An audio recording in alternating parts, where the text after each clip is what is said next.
नवरा आपल्या प्रेयसीला ज्या हॉटेलात घेऊन गेला, बायकोनं त्याच हॉटेलात धडक मारली आणि त्यानंतर जे घडलं ते शब्दात व्यक्त करणं अशक्य आहे.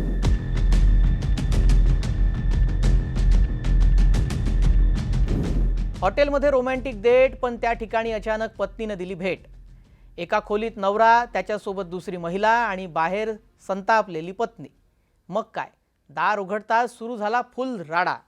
या पत्नीनं नवऱ्याला असा प्रसाद दिला की हॉटेलच्या लॉबीचं कोर्टरूमच झालं. नेमकं नवऱ्याचं पत्नीला सोडून कुणासोबत चक्कर होतं?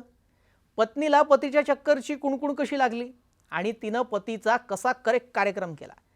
हा सर्व प्रकार कुठं घडला, कसा घडला आणि पुढं या पती पत्नी आणि ती यांचं काय झालं, सर्व काही सांगतो. नमस्कार, मी श्रेयस पांडे, तुम्ही पाहताय न्यूज18 मराठी. हॉटेलची खोली, आत नवरा आणि सोबत दुसरी महिला आणि अचानक दारावर जोरदार ठोके. अशा अनेक घटना आपण चित्रपटात पाहिल्यात, पण मध्य प्रदेशात हा सिनेमा प्रत्यक्षात घडला. एका पत्नीला माहिती मिळाली की तिचा नवरा दुसऱ्या महिलेसोबत हॉटेलमध्ये आहे. ती थेट हॉटेलमध्येच पोहोचली. जवळपास 2 तास शोध घेतला आणि अखेर रूम नंबर 108 समोर येऊन थांबली. दार उघडलं आणि पुढच्या काही मिनिटात नवऱ्याला असा प्रसाद मिळाला की हॉटेलमधले पाहुणेही बघ्यांची भूमिका घेऊन उभे राहिले.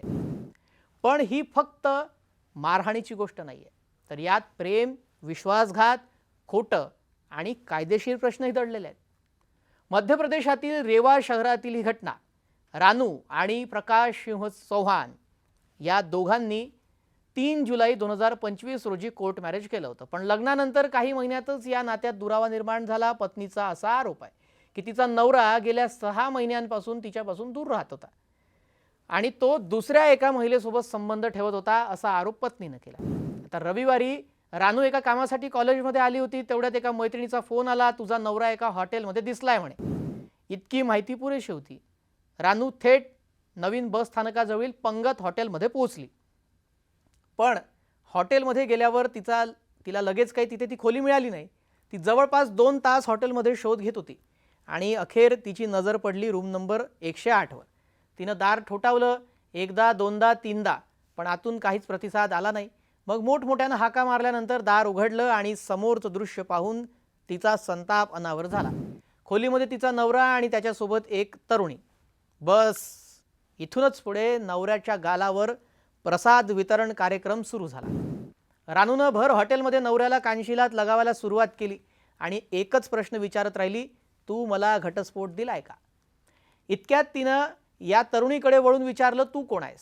त्यावर त्या तरुणीचं उत्तर ऐकून सगळेच थबकले. ती म्हणाली, तुम्ही कोण? यानं तर मला सांगितलं होतं की याचं अजून लग्नच झालेलं नाही. म्हणजे एका क्षणात दोन्ही महिलांना एकमेकींबद्दलचं सत्य कळलं. आता सगळ्यात रंजक गोष्ट माहिती आहे काय? प्रकाश सिंह या संपूर्ण गोंधळात पडला आणि त्यानंतर स्वतःला बचाव करण्यासाठी तो काय म्हणाला माहिती आहे?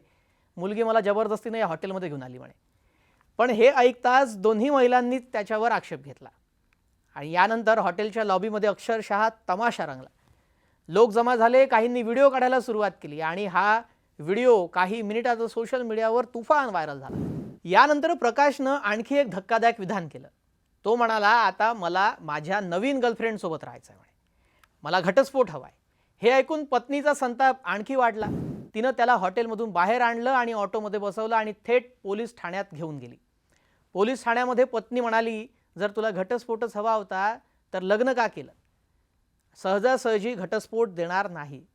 दरम्यान हॉटेलमधील आणखी एक बाबही समोर आली की ज्या खोलीमध्ये हे दोघे थांबले होते ती खोली दुसऱ्या नावानं बुक करण्यात आल्याचा आणि सोबत असलेल्या महिलेच्या नोंदणीसाठी कथित बनावट आधार कार्ड वापरण्यात आल्याचाही आरोप आहे. या सर्व बाबींची पोलीस चौकशी करत आहेत.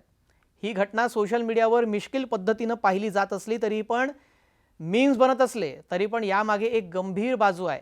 ती म्हणजे नात्यात मतभेद असतील तर त्यासाठी घटस्फोट, कायदेशीर प्रक्रिया आणि संवाद हे मार्ग उपलब्ध आहेत. पण एकाच वेळी 2 नाती, खोटी माहिती आणि विश्वासघात यामुळे परिस्थिती आणखी गुंतागुंतीची होऊ शकते. आणि हो, या प्रकरणामध्ये पोलीस तपास सुरू आहे. त्यामुळे बनावट कागदपत्रांचा वापर किंवा इतर आरोपांबाबत अंतिम सत्य तपासणीनंतरच स्पष्ट होईल. पर तुमच्या मते नातं टिकवण्यासाठी सर्वात महत्त्वाची गोष्ट कोणती? प्रेम, विश्वास की प्रामाणिकपणा? कमेंट करून नक्की सांगा.